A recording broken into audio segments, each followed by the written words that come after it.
briefing. I'm Sunita Sarabji, your moderator for today and co-producer of our weekly briefings with my colleague, Pilar Marrero. On April 2nd, President Donald Trump announced, quote, Liberation Day, signaling his intent to impose tariffs on at least 90 countries. Trump has said his sweeping tariffs plan will generate revenue while also countering what he calls unfair trading practices. Speakers this week will discuss whether the president can successfully negotiate his tariffs plan, especially in the key economies of China, India, Brazil, and Mexico. Speakers will also discuss the impacts of tariffs for American consumers, the labor force, and small businesses. We have an extremely esteemed group of panelists with us today. Dr. Neil Mahoney, Director of the Stanford Institute for Economic Policy Research and Professor of Economics at Stanford. Dr. Anil Deolalikar, Professor of Economics at the University of California, Riverside, and Founding Dean Emeritus of the UC Riverside School of Public Policy. Dilawar Saeed, a familiar face who's been on our briefings before, who is the former Deputy Administrator at the U.S. Small Business Administration, and Marcus Bowers, the co-founder of She's Happy Hair in Houston. We asked reporters to enter questions in the chat, and we will attempt to address as many as we can immediately after each speaker presents. So we begin with our first speaker, who is Dr. Neil Mahoney.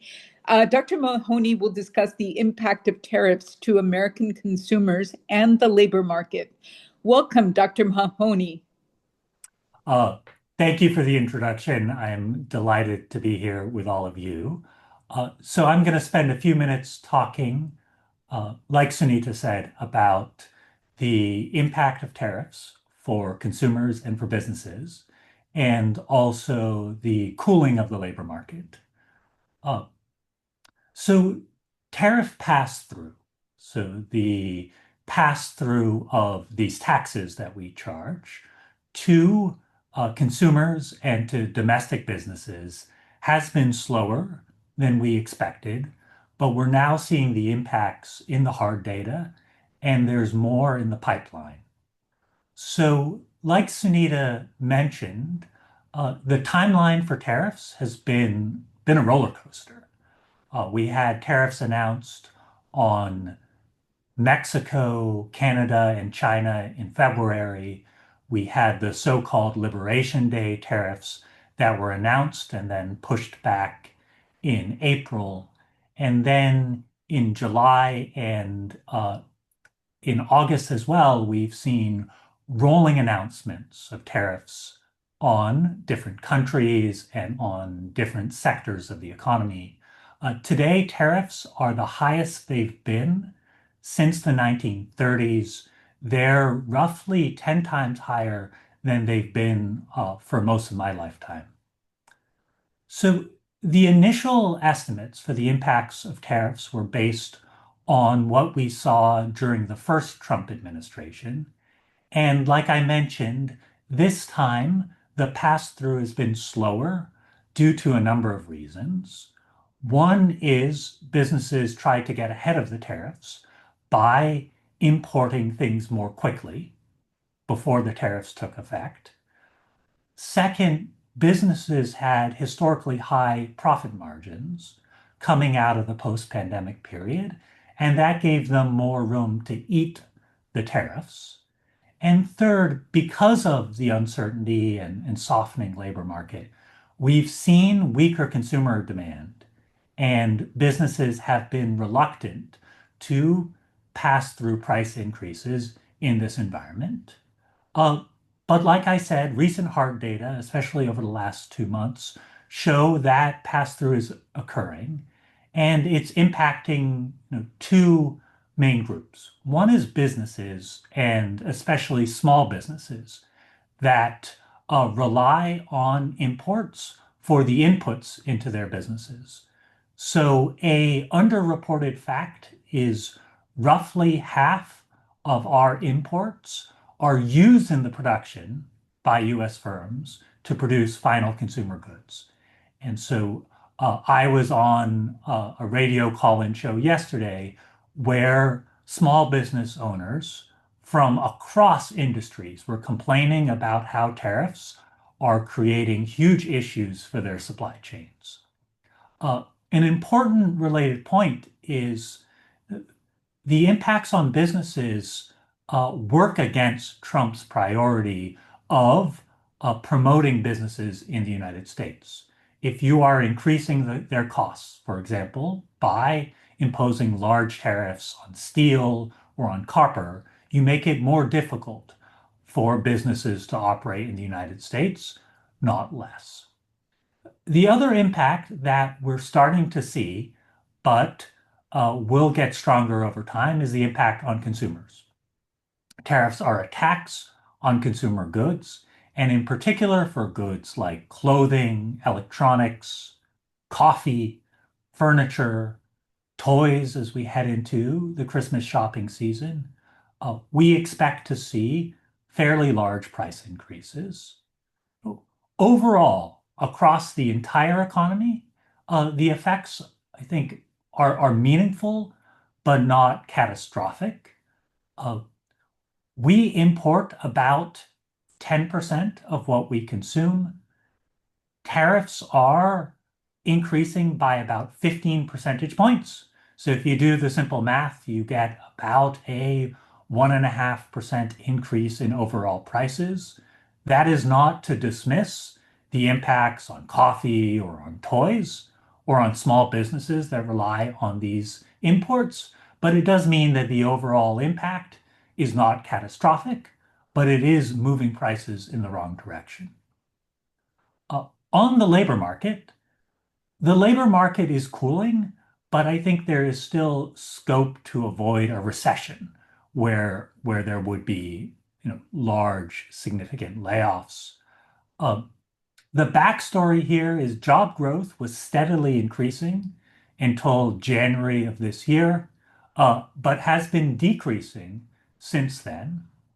Over the last 3 months, the payroll growth, so the number of new jobs we create, has been running at about 30,000. That's half the rate we need to keep up with growth in the labor force. So, we are running below replacement rate. In particular, if you dig into the numbers, what you see is that firms are holding back on new hiring. While we've seen pockets of layoffs, we haven't seen widespread layoffs yet. I hope we avoid them, but the sequence we've seen in the past is first firms hold back on hiring, and then there's layoffs next. So we are on a worrying path. Bottom line is, if you cast your mind back to October of last year, so just before the election, the US economy was the envy of the world. There was an issue of The Economist magazine with the title, How the US Economy is the Envy of the World. The chief economics correspondent of the Wall Street Journal penned a well-read piece titled, The Next President Inherits a Remarkable Economy. But since then, the tariffs and the uncertainty of not knowing where tariffs are going to spike next has squandered that advantage. Last year, the economy grew at 2.5%. This year, it's growing at 1.2%, half that amount. Last year, consumer spending was driving the economy growing at 3%. This year, consumer spending is flatlined as consumers are sitting on the sideline. Inflation was decreasing last year. Now it's picking up. We haven't seen a large increase in unemployment, but we could be heading in that direction. Look, I think the good news is that much of this is self-inflicted. If we turn the page on tariffs by locking them in or by rolling them back, I think the economy would slowly start to recover. I think the bad news is there's been no signals of Trump changing his tune Instead, the strategy seems to be just to distract from the economy, for example, with the stunts we're seeing in Washington, D.C., and to bury some of the less flattering data.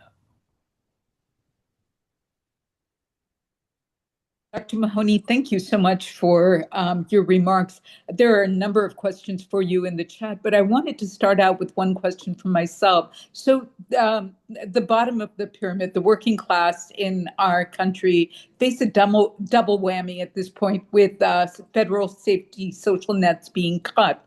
Could you talk a little bit about the consumers at the bottom of the pyramid? Yeah, and thank you for bringing that up.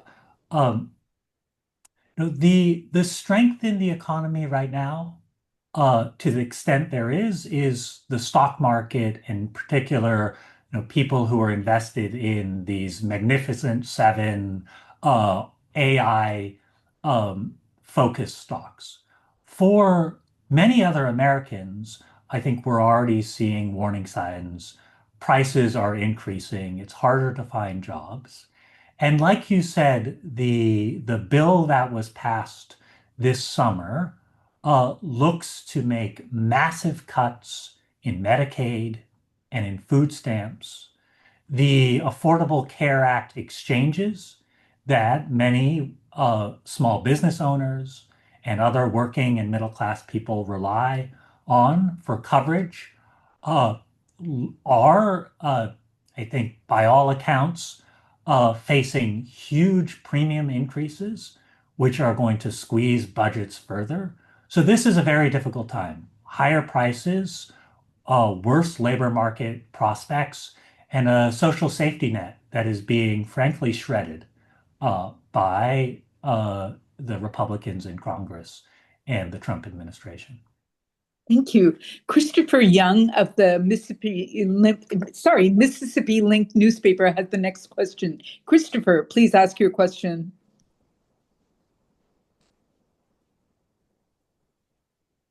Yes, Dr. Mahoney, I was just curious. It seems like we hear a lot of people saying, well, we just have to give this time, these tariffs. It's just a cycle we're going through.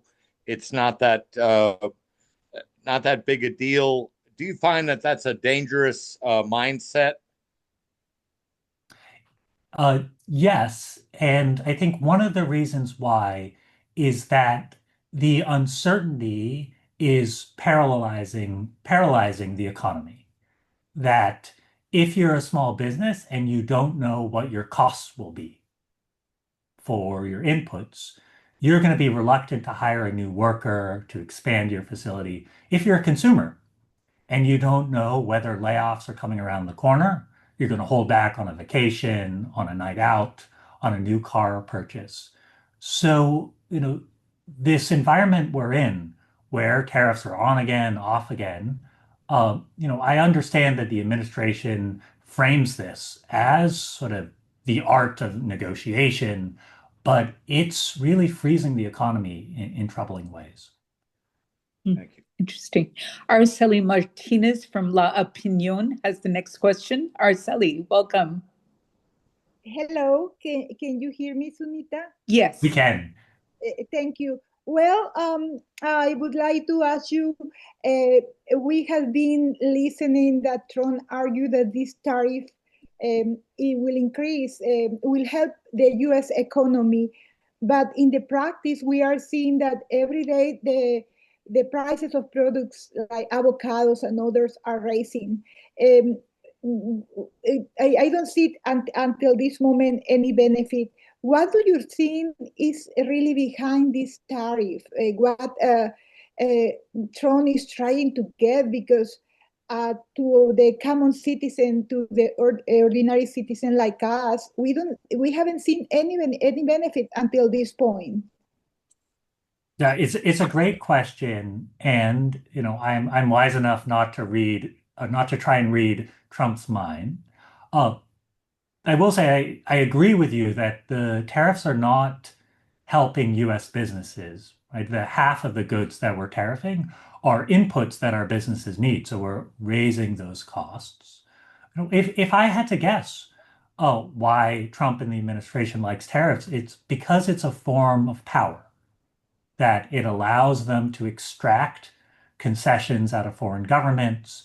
It means that CEOs of Fortune 500 companies are lining up to flatter Trump and Mar-a-Lago. The problem is, for many small businesses, for consumers, that's not an option to go to Mar-a-Lago and bend the knee. And so they will be facing higher prices and have to cut back on their economic activity. Thank you. Lord Diaz has the next question, and she asked me to ask it for her. What industries, if any, in the U.S. have benefited from these tariffs? I think that's an excellent question, Laura. So, like I said, I think there are some large businesses which will benefit. And there is a case for having some tariffs in industries that are important for our national security and economic security. So defense, energy, to make sure that those industries are robust and we're not at risk from foreign suppliers who could cut off access at any point. So I do think there are some industries that are benefiting. And I do think the corporate CEOs who've managed to strike a deal with Trump will defend the tariffs, because while they harm everybody else, they help those firms. And so that is going to provide a challenge for, I think, unwinding these tariffs if we're in a position to do so in the future. Thank you. Final question from Henrietta Burrows of East Palo Alto today. Henrietta, please ask your question. Thanks so much, Sunita. What do you think of major corporations beginning to give the U.S. government a percentage of their profits? What effect do you think this might have on prices, the economy as a whole? And also, do you think this step is being taken to make up for whatever deficits there might be that tariffs might not bring in? Yeah, it's a great question. And, top of mind for me is the recent potential announcement of a deal between the US government and Intel, which is based in our neighborhood. Look, I think there is a case for the US government supporting businesses in key industries, or supporting businesses that, drive our economy. But I'm worried that this administration is not doing it for the right reasons, that the president wants control, wants to be able to direct businesses to do things that benefit him or his administration. So look, we haven't seen enough to know whether this is justified based on economic, national security, and business growth grounds. But the track record of this administration, I think, raises serious questions for me, whether this is being done in the interest of the American consumer. Dr. Mahoney, thank you so much for your remarks. Very much appreciated. And there are a number of questions in the chat, but I know you have to hop off. So we'll get those questions to you by email and connect you with the reporters who asked those questions. We move on next to Dr. Anil Deolalikar, who will discuss Trump's tariffs negotiations with key economies, including China, India, and Brazil. Welcome, Dr. Deolalikar. Thank you, Sunita. I take it you can hear me clearly. So I will speak on two topics. Sorry, I'm recovering from a cold, so my voice might be a little hoarse at times. I'll briefly touch upon the likely impact of these tariffs on the major emerging economies of China, Brazil, and India. Dr. Mahoney did an excellent job explaining how these tariffs might affect the US economy, US employment, and inflation. Now, I can't be as comprehensive because I want to touch on a number of different topics, but let me start off with that, and then I'll speak on the prospects of tariff negotiations with these major economies. And the reason we are focusing on Brazil, China, and India, these are large emerging economies, some of the most populous countries in the world. They are 3 of the 5 BRICS countries, and they are all middle-income countries, not advanced countries as in Europe and Japan. I don't need to repeat what Dr. Mahoney said, but I was going to offer my first caveat is that we don't really, it's difficult to know exactly how the tariffs are going to impact these economies without knowing where the tariffs will eventually end up. These tariffs have been on again, off again. They have been adjusted up and down over these past 6 months, actually 4 months. So it's difficult to know where they will eventually land. And so one has to take the impact of tariffs on these economies with a grain of salt, because we don't quite know where the tariffs will eventually end up. Now, as you may have read, China is currently already subject to 30% tariffs by the US, by this administration. India's and Brazil's, Brazil has about a 10% tariff. India has a 25% tariff. Those went into effect just last week. China's have been around for a little while, but of course, China faces the prospect of significantly higher tariffs, as much as 145% after November, which is when the temporary truce, the 90-day truce that was just extended again by President Trump a few days ago, will end. So at that time, tariffs on China could go as high as 145%. And then, of course, in addition, India and Brazil are imminently going to face additional punitive tariffs for a number of other reasons, of 25% on India and 40% on China, on Brazil, which will mean that both of these countries will face tariffs of about 50% by the end of this month if negotiations don't take place. Now, these tariffs are, of course, going to cause a major dislocation in these countries. That said, these countries are large economies, and some of these economies, India in particular, are very domestically focused. And so exports don't really constitute that large a proportion of the overall GDP. But in absolute terms, these countries' export to the US are significant. I mean, China's exports to the US last year were roughly about $450 billion. India's considerably less, $80 billion. Brazil's even less, about half that of India, about $40 billion.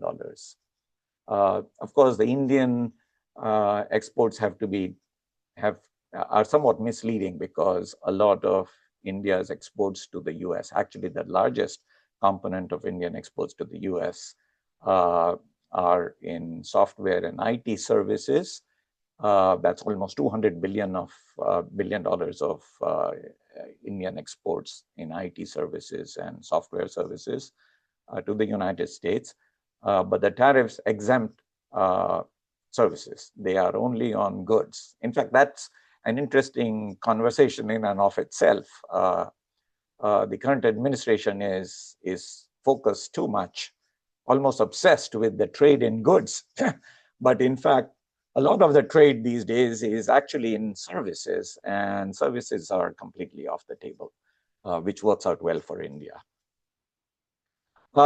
So these amounts of exports of these countries to the US are quite large, but as a percentage of the total GDP of these countries, the tariffs are, the exports are relatively trivial. China is about 3%, India is about 2%, and so is Brazil. That's, again, I'm talking about US exports as a percentage of total GDP of these countries.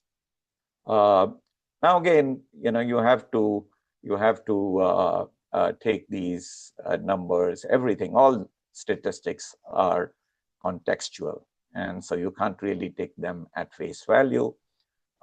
Even if exports to the United States are a relatively small proportion of these economies, they can have a huge impact at the margin, especially on employment in those particular export industries.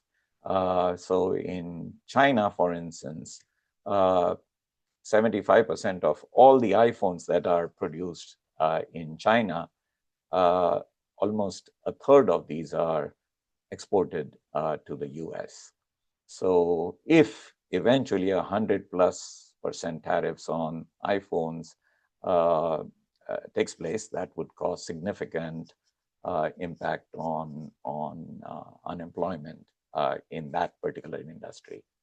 But of course, as Dr. Mahoney said, one of the things about these tariffs is that there are so many different exemptions and carve-outs for different industries, different groups of industries, different sectors.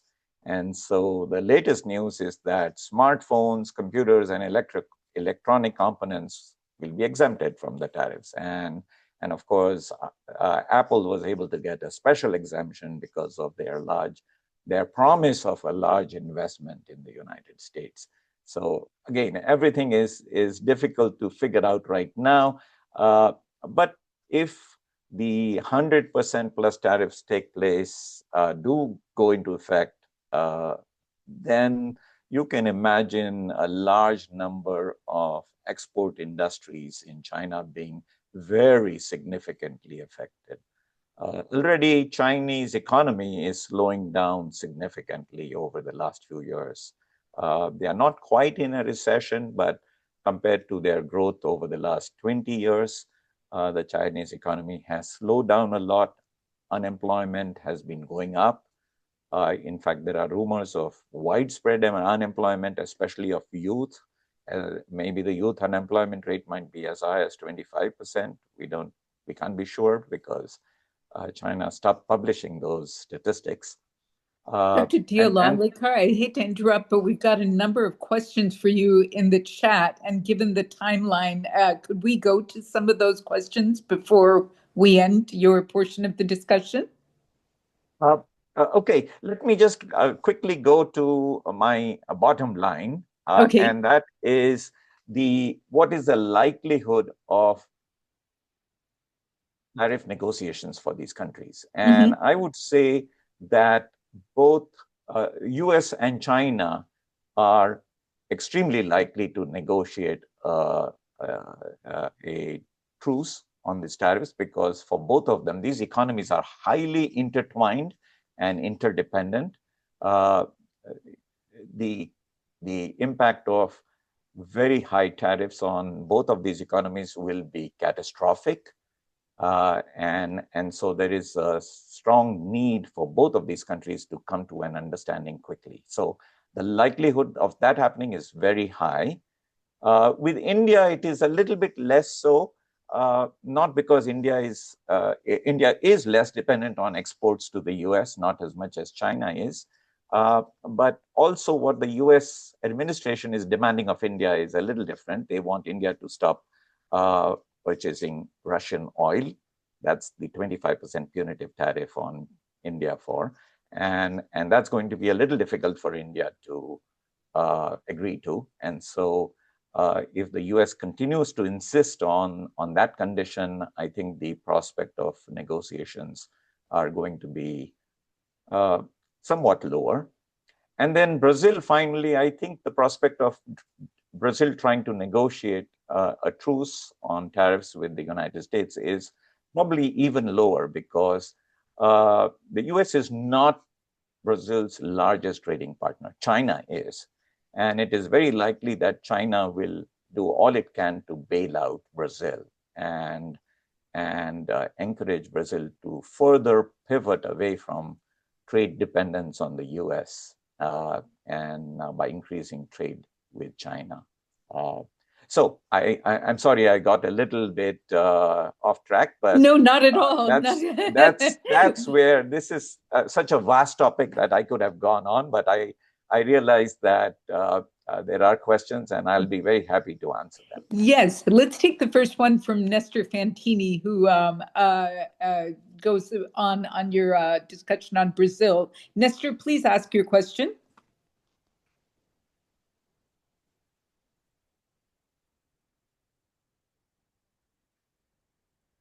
Nestor asks. Yeah, finally, yeah. Now I'm able to unmute myself. Yes, my question is probably a follow-up to what you were saying, Dr. De La Clicker. And it's this week, I mean, President Lula met with Xi Jinping, and obviously Brazil keeps moving more and more towards China as an economic partner, and probably more than an economic partner. Isn't this a major problem for the U.S. in the region, in Latin America? And also, of course, I mean, the animosity of the Trump administration towards Brazil. Is it only economic, or is there an ideological component because of the way that the Bolsonaro is facing all kind of legal problems there? Yes, absolutely. I think it's not even, we don't even have to guess what the motive of the administration is. They have clearly said that the 40% punitive tariff that will kick in on Brazil is entirely because of their prosecution of the ex-president Bolsonaro. So it is entirely political, and the US administration admits it is. Unfortunately, there's not much Brazil can do about that, because the case is being tried in the courts, and Brazilian courts have a history of being fiercely independent of the government. So it's not clear that the Brazilian government can do very much about that prosecution case. As to the first part of your question, Mr. Fantini, I couldn't agree more with you. Actually, what the US is doing, what these tariffs are doing, is bringing the large emerging economies closer together. Prime Minister Modi of India is visiting China for the first time in 7 years next month, and he just had a long meeting with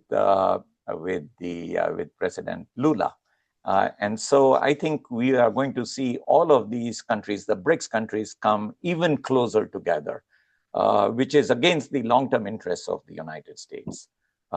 In fact, there was a communique recently about how India, China, and Brazil are together planning a three-way meeting of their leaders sometime within the next 2 months. So you're going to see this happen. The BRICS are going to come closer together and try to increase trade among themselves. Sui Sui Ai of the Myanmar Gazette has asked a similar question. President Trump has announced a sweeping new tariff plan of 40% on Burma at a time when the U.S. has already imposed sanctions on the country's military regime. How do these new tariffs intersect with existing sanctions on Burma? And do you think that they are being used as a political tool? Absolutely. There's no question that these tariffs are actually being used as political tools. They are really not, and it's very explicit. I mean, again, the 40% tariff on Brazil, the 25% additional tariff on India for purchasing Russian oil, all these are explicitly non-economic in nature. These are punishments that the United States is imposing on these countries for specific actions, political actions, global policy, global, foreign relations actions that they are taking. So there's no question about that. And this is not the purpose of tariffs in the first place. This is sort of really unusual for tariffs to be used as bargaining ploys and pressure tactics to change the policies of countries. Dr. Dialalikar, thank you so much for joining us. You have a number of questions in the chat, and if you could respond to them there, that would be great. We move on to former U.S. Small Business Administration Deputy Administrator Dilawar Saeed, who will discuss the impact of tariffs on America's small businesses. Welcome, Mr. Saeed. Thank you so much, Sunita, for having me. It's a privilege to be here and to speaking to all of you. We know that small businesses are at the heart of U.S. economy. It's a majority of our GDP. They are the largest job creators in our country, and the impact on small businesses has been tremendous when it comes to these tariffs. I'm an entrepreneur. I've run businesses, so I can tell you from my own experience that you need certainty, you need clarity, especially when you are operating a small business.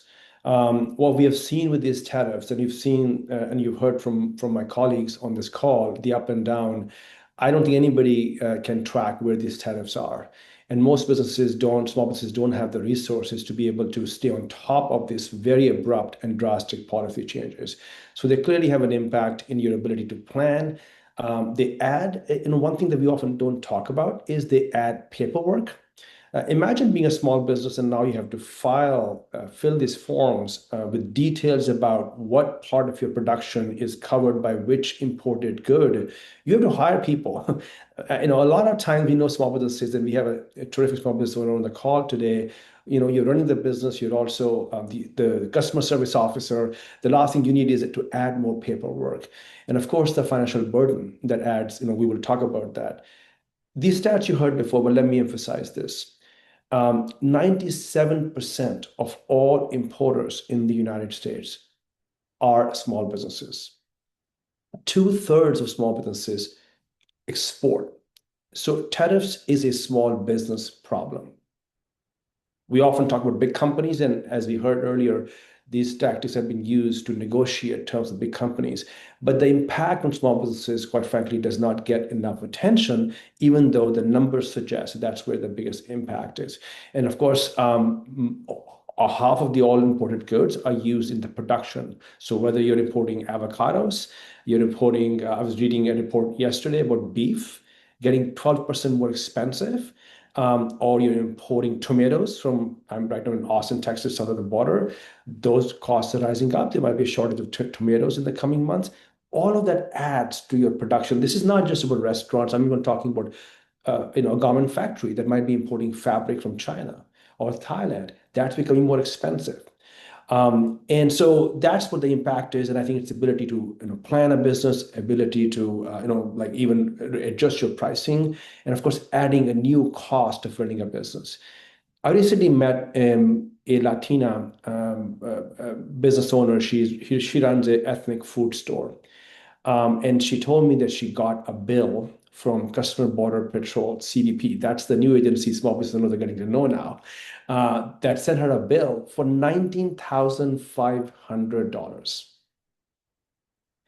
She runs a small ethnic food store. She said, I do not have $19,500 of duty to pay to United States government. I cannot even pass this price on to consumers because supermarkets to whom she supplies these ethnic foods need at least 3 months to adjust pricing. Does anyone in this administration understand what it takes to run a business?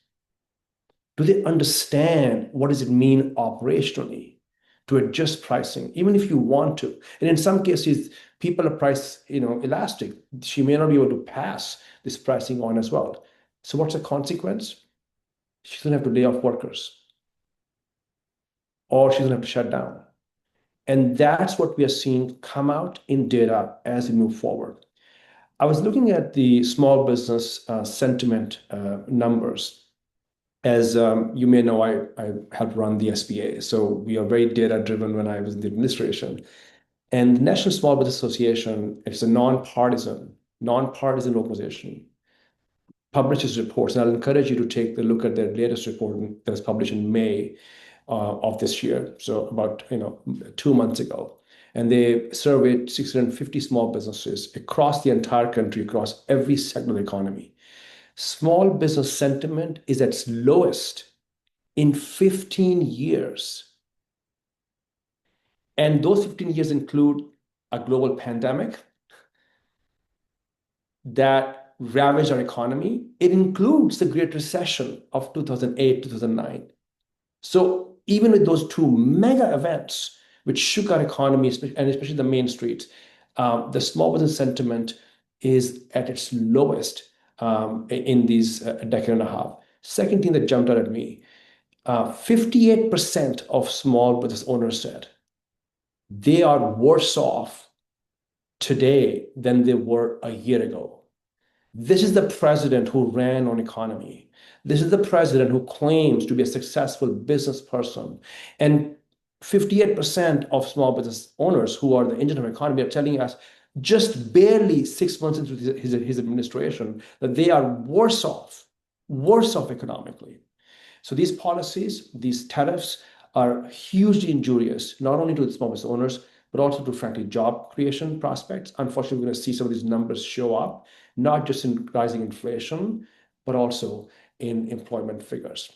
Now, having run an SBA, these are the moments when SBA shows up and help.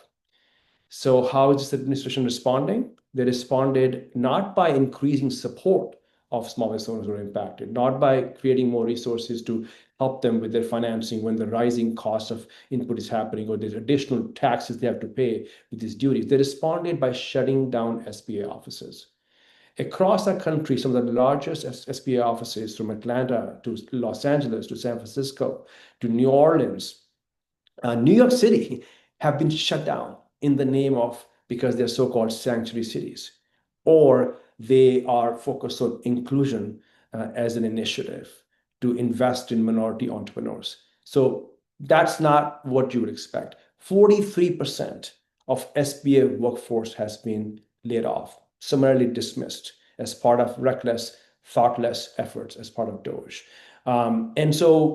And of course, when it comes to financing, there is nothing as a support that is coming to help these small businesses. So now, what do we do about this? You heard a lot of gloom on this call, and many of you are reporting to our communities. So I think there is a prescription that we have to pass on. And to any small business who's hearing this, I just want them to know your voice matters. We are a democracy, and we have seen every time there has been a clamor for what's going on, and people are talking about the stories. Like we have an entrepreneur on the call today, that those stories matter. Take your CBP bill to your member of Congress town hall.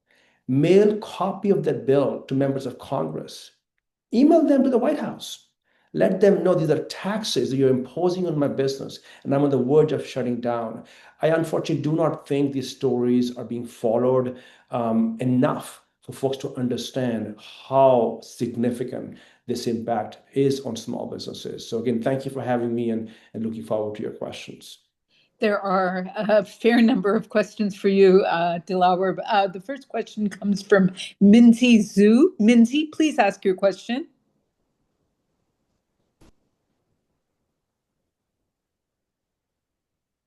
Hi. Hello, please ask your question. Oh, yeah. So my question is that how would Trump's tariffs on Chinese imports affect small business that rely on China for manufacturing or supply chains? I mean, we know that a significant percentage of our businesses import from China. And this is both small businesses, but also larger businesses. I think larger businesses often have the ability to plan better by being able to buy goods ahead of time. We saw, as an example, Apple, lift billions of dollars worth of iPhones from India early, or even from China early. A small business cannot do that. They do not have the cash reserves. They don't have the capacity to be able to plan and try to hedge against the impending tariffs. And by the way, the other thing is also, we don't even know what those tariff rates are. So you can't, even if you had the capacity, it's very difficult to plan around that. So the impact is very significant. The reality is we are in an integrated global economic order. Yes, absolutely, there is room for better trade policies to protect our workers. Absolutely, there's better room to make sure that the United States has a better access in markets abroad. I was helping improve that access as a special envoy of the State Department. But these policies are not designed to get us more competitive globally. They're not designed to get us better access. They're being used as political tools. That's why they're so thoughtless, and they're not thought through from a standpoint of a business owner. So the impact, whether you import from China or another country, are significant because you cannot plan, your cost is rising, and you don't even know what your costs will be. So you can't even price things effectively if you're a small business owner. So I am really concerned that we're going to see, unfortunately, a large number of businesses facing closures. And so again, we have this another reprieve for almost 90 days. We'll see what happens after that. But just as a reminder, the last time the United States and China renegotiated the deal, it took a couple of years. These are two of the world's largest economies. There are thousands, if not millions, of SKUs. You have to go one by one. And having worked in the United States government, this is not something you can just wing in a week or two. And so I wish I had better news. Again, what I would say is, let's talk about those stories, bring the data up, show your bills to your members of Congress, and demand that this administration offers some financial relief for folks who are facing these duties. Thank you. Pamela Anchung from Immigrant Magazine has the next question. Pamela, welcome.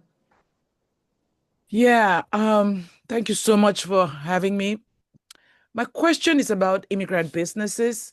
We know most first-generation immigrants are business owners, and some of us. I'm curious to know about if there's any data or any studies being done to assess the impact of these tariffs on small businesses, especially creating them, and what the repercussions could be in the long run, not just for the economy, but for small business immigrant families. So we know that the rate of entrepreneurship in immigrant communities is disproportionately higher. It's been part of our story as a country. It's not just now. That's how we built this country. We are a nation of immigrants, and immigrants bring with them the drive, the energy, this hunger to create. And I don't think we talk enough about this, that these policies are actually absolutely crushing the drive and the dream that entrepreneurs have who are from immigrant background. Not just in the ways that we've talked about in terms of these, tariffs and what they're doing, but also creating a sense of fear for immigrant communities. But also in terms of what some of the new policies are. For example, SBA, under this administration, has added a rule that you cannot have a non-citizen partner in the business if you're applying for an SBA loan. You could be a permanent resident. You could be in this country forever, and you're running a business. You cannot have a partner even with 2% of the ownership. You're not eligible to apply for a government-backed loan that you are helping fund as a taxpayer. That is the extent of damage that is being done to dreamers who are being to build a country forward, and dreamers who are of backgrounds that are have immigrated to this country. So it is unfortunate. When it comes to data I shared with you earlier, the small business sentiment is at its lowest in 15 years. That data is reflective of the immigrant population. You look at this New York City, which is a city of immigrants. There's thousands and thousands of small businesses that are run by immigrants. We go to Flatbush, every single business, every single vendor is almost of immigrant background. That data is reflecting of their sentiment. So I think it's very important that when we talk about these policies, we do not forget that we also have to stand up for those who don't have the voices right now. And those are the folks who are helping create or have the aspirations to create the next generation of companies and brands in our country. Thank you. We have one more very important question from Rebecca Bartes before we drop up from you. She's from America Nipsava. Rebecca, please ask your question. Yes, thank you so much. Do you expect tariff-related cost increases to disproportionately affect minority-owned or rural small businesses? And are there any measures that states can take to mitigate these impacts? So I think when you look at broadly, every time you've had a shock, this unfortunately is a man-made shock. It's not a natural disaster. This is not a health pandemic that humans did not create. We saw that those impacts were felt disproportionately in the minority communities. Just as one data point, I often talk about this. During the pandemic, almost 25%, nearly 25% of all Black-owned businesses shut down in this country. Huh. And they never came back. And the way they came back, now here's the positive side. During our administration, the last 4 years, in the President Biden's administration, we saw a record number of new businesses being created, and the rate of entrepreneurship amongst Black women was 4 times the rate of Caucasian men. So there is this energy, they want to, but they were impacted.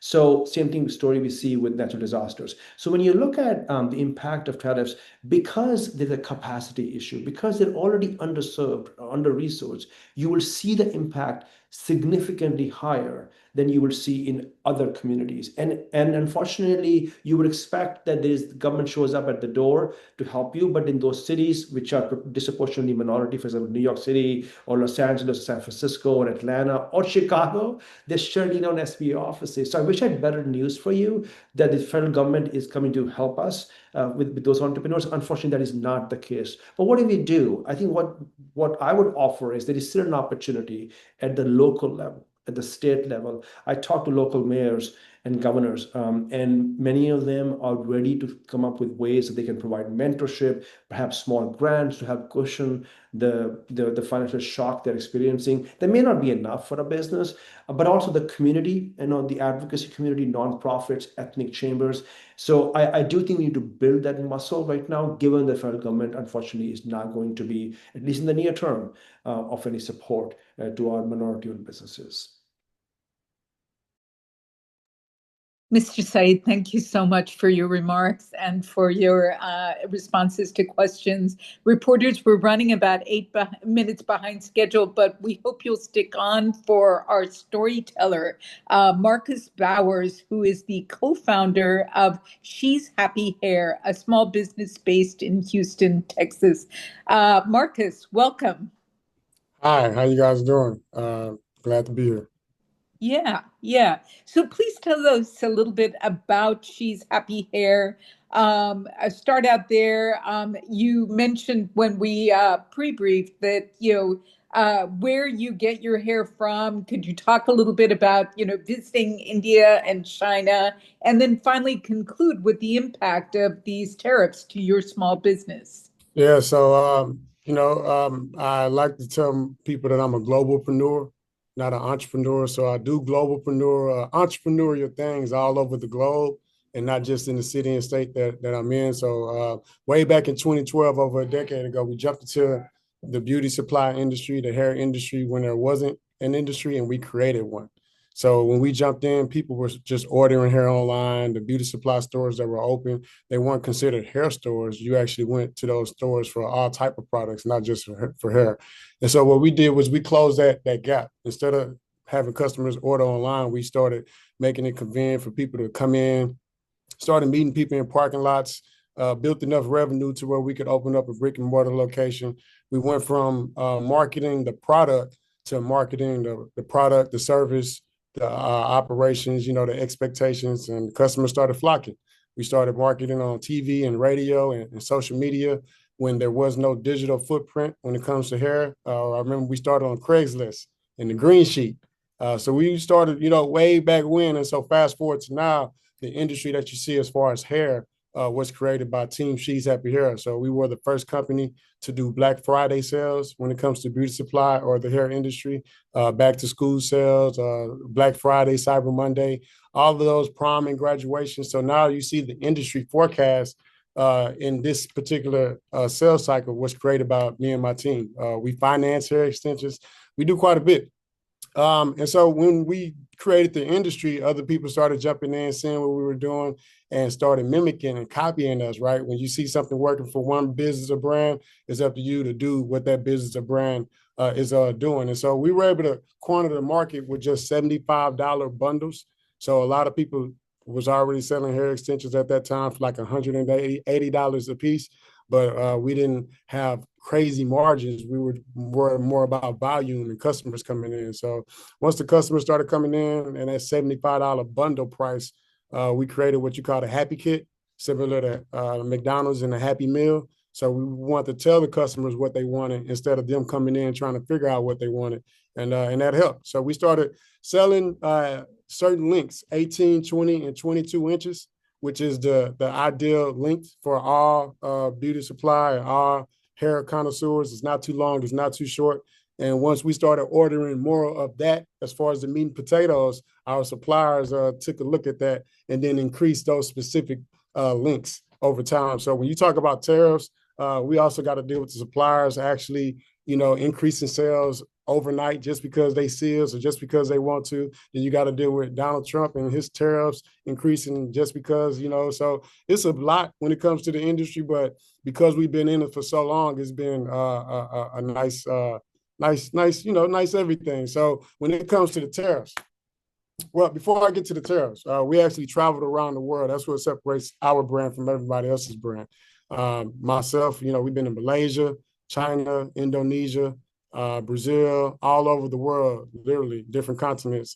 Most of the people that work in She's Happy Hair as the owners were all veterans. So we're military veterans, started off in the Navy. So we had already traveled the world. So when we jumped into the hair industry, it was easy for us to go back to some of those places that we had already been to, negotiate with those suppliers, come back with the best price, and even make it through COVID.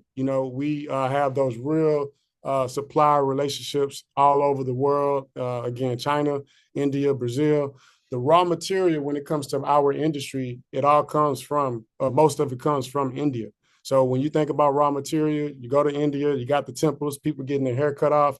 They're putting all the hair in the bids and the barrels, and people are bidding on those barrels, not even knowing what's actually inside the barrel. So most of the people that are bidding on those barrels are the Chinese. They come to India, they outbid everybody else. They ship those barrels to China, and then you manufacture most of the bundles in China. So you got China, you got Brazil, and you got India. Those were the three main gurus. You got a little bit of Vietnam, a little bit of Cambodia, some other places where they have some factories too. But as I traveled around the world and started comparing and contrasting suppliers and supply chain and the factories, there's nothing in comparison to what China has to offer as far as everybody else around the world. You look at the other factories, they don't even look like factories sometimes. You go to a manufacturing plant in China, it's a manufacturing plant in China. You go to India, it's just people trying to make it work. It's not the factory that you would think of.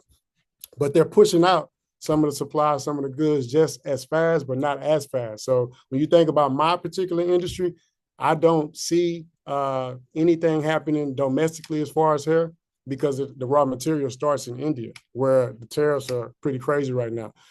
They're not going to ever start the raw material here in the U.S. The most we can do is weft the hair and sell the hair. Even here, I don't see Americans wanting to sit in some of these factories, some of these manufacturing plants for 8 to 10 hours to 12-hour days wefting hair. You think about some of the products that are made here in the U.S. or that's made in China. I just don't see a lot of those things coming back here to the U.S. When I went to China way before COVID, they were already wearing masks. There was already a lot of smog in the air. And so when you think about pollution, there's not as much as it used to be here. So you think about emissions tests, those type of things. In China, it's all type of smog in the air. I remember flying across China and I couldn't even see the ground because we were above the cloud. We were just below the clouds, but just below the clouds is like another smog layer that looks like clouds, right? So when you think about jobs coming back to the U.S., you got to think about the smog coming back as well. And so I just don't see all the jobs coming back because I don't see the American workers wanting to do some of those jobs that are expected of them. So when you talk about the exporting from India to China, again, the logistics, they want to purchase the barrels, they want to bid on the barrels and get it back to China with no problem. But again, when my first time going to China, me and my team, when we went out there, we met with them. And this was after years of making millions of dollars and sending over hundreds of thousands of dollars worth of, getting goods and services from them. They raised the prices when we got back, $7 a bundle. They raised the prices on us. I was like, wow, I thought we had a good negotiation, a great relationship. And when we got back, they raised the prices on us by $7 a bundle. And that was way back in maybe 2018, 2019, 2017, something like that. And so After that, when I started going out there, we got better relationships, and I'm going out there, and now I'm able to go to China and get anything that's made in China because they're taking me wherever I need to go. I've been out there. I got house shoes. I sell a lot of things online outside of here now because everything that's made in China, I go get at the Canton Fair and sell it to people here in the U.S. that's never going to go. When it comes to the processing, I don't think Americans are going to be doing the deep cleaning, the sterilization, the sorting, the coloring, the bleaching. Again, I just think about the American psychology and the jobs that we are willing to do and what we're not to do, what we're not willing to do. I come from a maintenance background. I was a plumber. I used to play with boo-boo all day. So just picture that, right? I was a plumber, and I know some things that I just won't do anymore, because I think different from the way I used to think.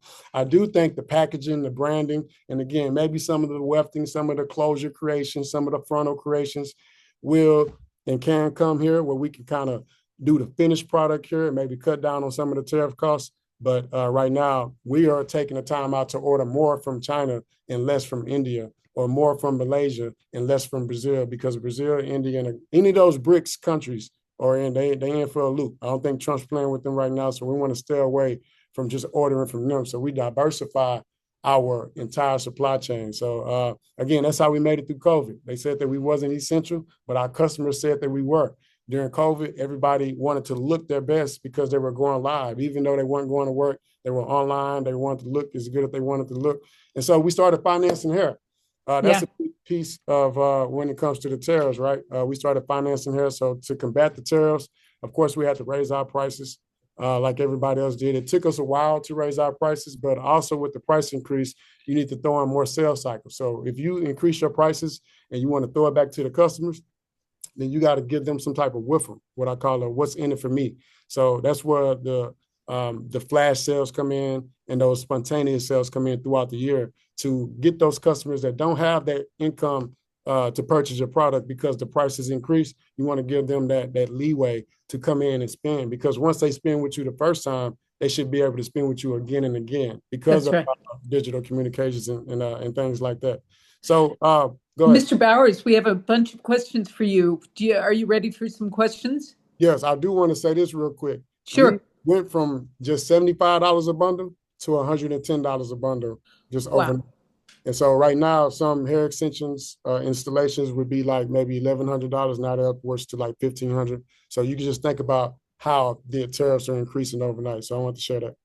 Yeah. And can I ask you a question before we go to questions from the chat? I imagine that a lot of your customers are women who have survived cancer, for example. Are they able to afford the price points that you now have to impose? So yes and no. So a lot of those customers, they have insurance that covers some of those things. And then again, we finance the hair extensions as well. Again, we're the first in the industry to do it. So you come in with $500 and now you don't have to spend that. You just spend like 30 or 40, run through the finance, and then you get a payment plan on the actual hair extensions. But when it comes to social responsibility, yes, we always look out for the patients, anyone that's coming from the health side. And then you also have social responsibility when it comes to just the community. Like we can even order backpacks this year with She's Happy logos on them because of the tariffs, the increase on us trying to give back the way we do for back to school every year. That's wonderful. Steve Wilder has the first question. Steve? Hey, good afternoon. Incredible business model. Just really learned a lot from your presentation. Your prices went up. Did that adversely impact your ability to sell at scale and volume, or are the customers able to absorb it? So yes, we rose our prices. The volume, the foot traffic did slow down. Our revenue kind of stayed similar because we did increase our prices, got less people coming in, and so it kind of evened out there.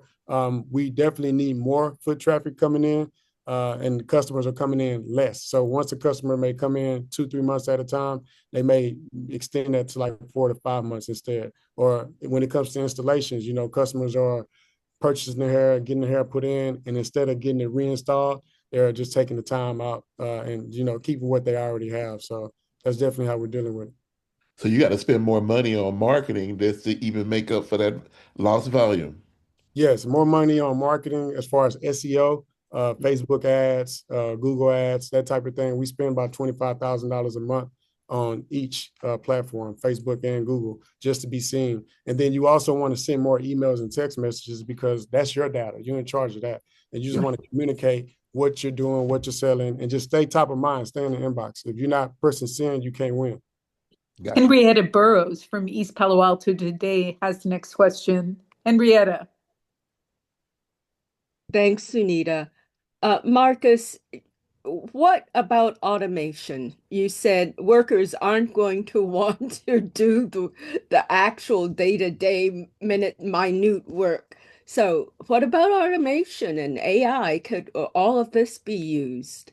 Yes, and it will be. And I think over in China, they got, manless factories and things like that. They're a little ahead of us when it comes to the new factories. And I think when the new factories do come back, they're not going to come back like they were. So the way that we used to go to work with the hard hats and the steel toe boots at the factories, I don't think it's going to be that. It's going to be way more robotics, way more automation. I'm an instrumentation engineer, so I know how to deal with things here remotely and troubleshoot things, without even actually being on property. And so I think a lot of engineers are going to have opportunities, but not the everyday worker. Because again, when it comes to construction, when it comes to the outside work, some people are thinkers versus doers. So I just don't see us going back to the old way of doing business or the old way of making money or the old way of working when there's so many new ways, especially with AI. There's so many ways to make money online that you have to automate everything, whether you're online as far as a digital e-commerce brand or if you're out with a brick and mortar, you still have to automate everything. One of my favorite things to say is like, if you don't automate your life, somebody else will. And so yeah, it's got to have that. Yeah, fantastic discussion. Thank you to all our speakers and reporters today. And we'll see you next Friday. Take care.